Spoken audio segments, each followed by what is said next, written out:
वो जगह अब पहले से भी ज़्यादा उदासी वाली लग रही थी जब जोंगकुक वहाँ रहता था।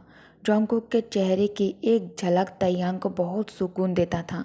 जब जोंगकुक खिड़की से झांकता था उस वक्त ऐसा लगता था जैसे जोंगकुक उसके सामने आ गया हो। तैयांग को याद आ जाता है कि कैसे अब जोंगकुक के भाग जाने से कॉटेज बिल्कुल सुना सुना हो गया है। अब अगर ड्यूक किम शुरुआत में ही जोंगकुक की हेल्प किया होता तो क्या कुक अभी भी यहाँ होते?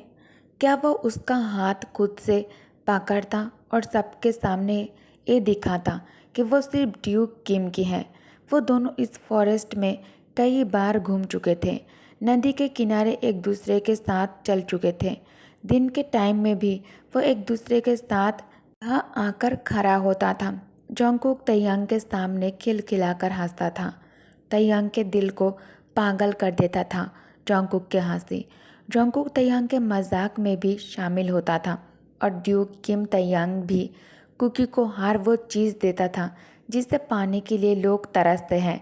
फिर जोंगकुक अपने लाइफ की कहानियाँ तैयांग से शेयर करता था और तैयांग बहुत ही काम होकर जोंगकुक के हर एक बात को सुनता जैसे वो म्यूजिक हो। तैयांग चाहता था कि जोंगकुक हमेशा उसके साथ रहे, जैसे एक चिड़िया जो अपने केज में सिर्फ उसकी हो।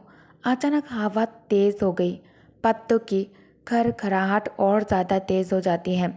तैयांग स्काई की तरफ देखता है।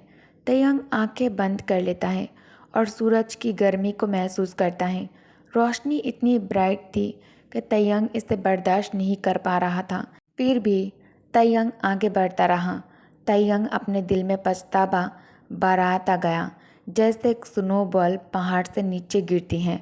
तभी उसे याद आ जाता है कि उसकी शादी बस कुछ ही दिनों में है। लेकिन जब तैयांग अपनी दुल्हन के बारे में सोचता है, तैयांग के सामने बस जोंगकुक का शर्माता हुआ चेहरा हाजिर हो जाता है।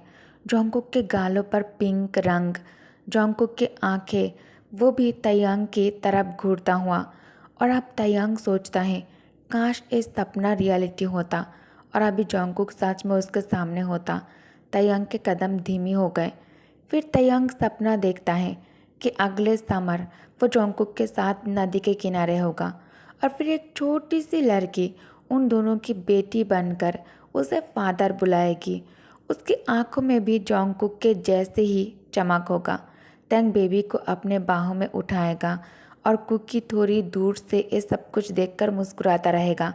लेकिन रियलिटी ये था कि जोंगकुक उसे छोड़कर अपने बेबी को लेकर चला गया था।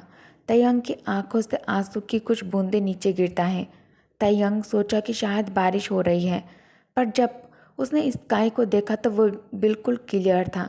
तब तैयांग को समझ आया ये आंसू उसके अपने थे।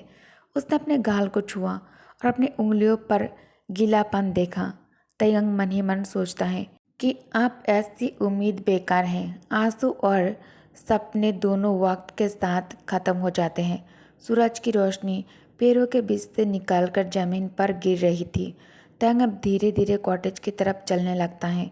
उसका दिल एक तरफ हल्का था और एक तरफ खाली भी। तैयांग के कदम कॉटेज के सामने जाकर रुक गया था, वही कॉटेज जिसमें जोंगकुक के यादें थे। तैयांग के दिमाग में एक आवाज़ गूंजता है, क्या तुम्हें पछतावा है ड्यूक किम तैयांग? ज़रा सा भी? और उसका जवाब अब भी वही था, नहीं, मुझे कोई पछतावा नहीं है। तैंग खुद से मुस्कुराता है और हवा में उसी जवाब को दोहराता है बार बार, एक बार फिर। मैंने कभी पछतावा नहीं किया जोंगकुक। उसने कभी भी कुछ भी रिग्रेट नहीं किया, खासकर जब बात जोंगकुक की होती थी। ये उसकी सबसे बड़ी सच्चाई थी। वक्त को वापस ले आना नामुमकिन था। काश ऐसा होता, पर सोचना बेकार था। बस एक चीज़ मैटर करता था कि वो और जोंगकुक हमेशा वैसे ही रहे जैसे शुरुआत में थे। जब तक उनके दिल एक जैसे रहेंगे, उसकी चाहत और जोंगकुक के लिए लगन हमेशा जिंदा रहेगी। इवन अगर आखिर में जोंगकुक उसे छोड़कर चला भी गए, जैसे अब हुआ, फिर भी उसने सोचा जो कुछ भी उसने जोंगकुक के लिए किया वो कभी बदलेगा नहीं। उसे कोई पछतावा नहीं था। ये सोचकर उसके हाथ कांप गए। तयंग के सीने में एक दर्द उठता है। तयंग अपने शर्ट का बटन खोलता है, टाई को झटके से उतारा और अपना सूट ठीक किया। हवा ने उसके आंसू को सुखा दिया था। अब उसका चेहरा फिर से शांत और सफ़ेद लग रहा था। बस आंखों में थोड़ी थकान थी। सूरज ढल रहा था। अब वापस जाने का वक्त था। तयंग ने बिना देरी अपने कदम महल की तरफ बढ़ा दिए, जहाँ उसका लॉयल बटलर हसन उसका इंतज़ार कर रहा था। जैसे ही तयंग वहाँ पहुँचता है, हसन तुरंत भागकर उसे ग्रीट करता है। उसे उसके सामने सिर झुकाकर कहता है, माय लॉर्ड। तयंग पूछता है, क्या लेडी आयु पहुँच चुका है? उसके और सवाल करने से पहले ही तयंग बात को काट देता है। बटलर ने झुककर जवाब दिया, जी मेरे लॉर्ड, वह अभी 3rd फ्लोर के ऑफिस में इंतज़ार कर रहे हैं। हसन ने तयंग को ऑफिस की तरफ ले गया, साथ ही उसका अपीयरेंस फिर से ठीक कर दिया ताकि वो एक परफेक्ट लॉर्ड लगे। और फिर भी तयंग वैसा ही था जैसे हमेशा था। ड्यूक ऑफ आर्विश, ड्यूक किम तयंग एक परफेक्ट लॉर्ड का इमेज था।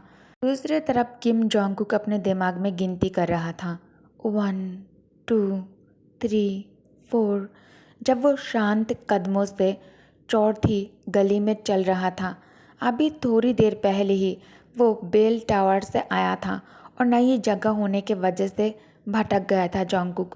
कुछ और गलियां क्रॉस करने के बाद फाइनली जोंगकुक स्क्वायर तक अपना रास्ता ढूंढ लिया और बिना भटके सीधा अपने नए घर पहुंच गया था। एक घर उन्हें अंकल वांग के एक दूर के रिश्तेदार के वजह से मिला था। एक छोटा सा रेजिडेंशियल बिल्डिंग था जिसमें 2nd फ्लोर पर एक खाली फ्लैट था। एक घर अरविश के घर से छोटा था, लेकिन उनके पुराने केबिन से काफ़ी साफ और बेहतर। अंकल वांग थोड़ा बेचैन लग रहे थे क्योंकि उनकी आदत खुले मैदान और उस मैदान में अपने क्रॉप्स फूल उगाने की थी। यहाँ उनके पास वैसा स्पेस नहीं था। जोंगकुक ग्रोसरी के बैग्स लेकर सीढ़ियाँ चढ़ रहा था। डोर खुला और सामान किचन में रख दिया। जब जोंगकुक ने देखा कि अंकल घर पर नहीं है तो उसने दरवाज़ा लॉक किया और उन्हें ढूंढने निकल गया। सीधा स्ट्रीट के एंड तक चलने के बाद उसने देखा कि अंकल वांग समंदर और बीच की तरफ देख रहे थे।